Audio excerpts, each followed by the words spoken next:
Cattle Baron Charles Goodnight's cattle on the trail from Texas to Kansas 150 years ago managed to maintain a good herd health, like many small producers do today. A Zoetis veterinarian says therein lie some lessons for the broader cattle feeding community. Before we had antibiotics and before we had the vaccines and a lot of the other prevention technologies we have now,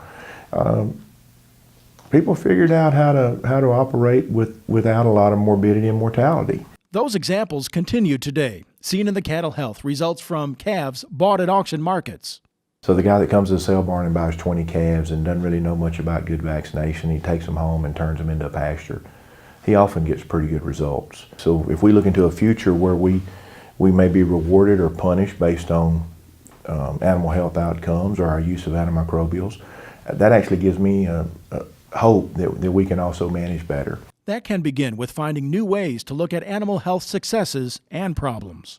One of my mentors early on in my cattle and veterinary career told me to stop going to the places where they were doing everything right and getting good results, but to spend more time at the places where they were doing a lot of things wrong and getting good results, or the places where they were doing everything right and getting bad results.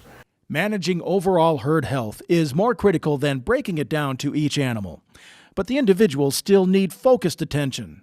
We definitely want to use antibiotics more judiciously, and oftentimes that means less.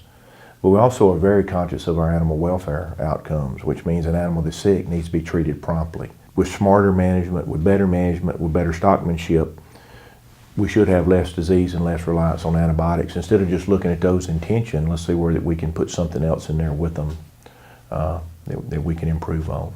The veterinarian adds, proactive engagement with consumers, along with more transparency and dialogue, will best serve all interests. I'm Bob Cervera.